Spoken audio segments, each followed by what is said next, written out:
1 CR 9 to 5 job ചെയ്തിട്ട് വാങ്ങണമെന്നുണ്ട് എന്താ ചെയ്യേണ്ടത്? പറ്റുമോ? അല്ല, അത് പറ്റുമോ എന്ന് ചോദിച്ചു കഴിഞ്ഞാൽ ഡെഫിനറ്റ്ലി പോസിബിൾ ആണ്. ഇൻഡസ്ട്രിയൽ ഗ്രോത്ത് എന്ന് പറഞ്ഞൊരു കാര്യമുണ്ട്. നമ്മൾ ഏതെടുത്താണോ ജോലി ചെയ്യാൻ പോകുന്നത് ആ ഇൻഡസ്ട്രി അടുത്തൊരു 10 years ഗ്രോ ചെയ്യുന്നതായിരിക്കണം. ഓക്കെ. കാര്യം നമുക്ക് എല്ലാ ഇൻഡസ്ട്രിയും അടുത്ത വർഷം 10 വർഷം ഗ്രോ ചെയ്യണമെന്നുണ്ടാവില്ല. ഇപ്പം AI ഈ പറയുന്ന പോലെ ടെക്നോളജി ഗ്രോ ചെയ്യാൻ പോകുന്നത് ഡെഫിനറ്റ്ലി. അതുപോലെ ഗ്രോ ചെയ്യുന്ന ഒരുപാട് സെക്ടേഴ്സ് ഉണ്ട്.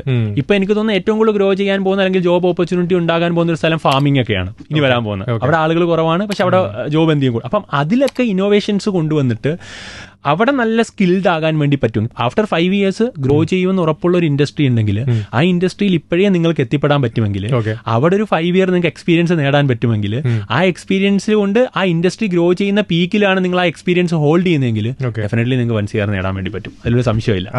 അപ്പൊ ഞങ്ങളുടെ സ്റ്റാർട്ടപ്പിൽ തന്നെ 1 CR സാലറി വാങ്ങുന്ന എത്രയോ ആളുകളുണ്ട്, എത്ര ടീച്ചേഴ്സ് ഉണ്ട് ഡെഫിനറ്റ്ലി ഉണ്ട്, സൈലത്തിലുണ്ട്. അപ്പം അത് ഡെഫിനറ്റ്ലി ഉള്ള ആളുകളാണ്. ഇയർലി. കാരണം അത്രയും ഉള്ള ആളുകൾ ഒരുപാട് പേരുണ്ട്. എന്ന് പറയുന്ന പോലെ എനിക്ക് ഒത്തിരി ടീച്ചേഴ്സ് അറിയാം, ഒത്തിരി. കാര്യം അവരുടെ സ്കില്ലാണത്. ആ സ്കില്ലെന്ന് പറയുന്നത് അവരുടെ കയ്യിലുള്ള സ്കില്ലാണ്, അവരത് വർഷങ്ങളായിട്ട് നേടിയെടുത്താണ്.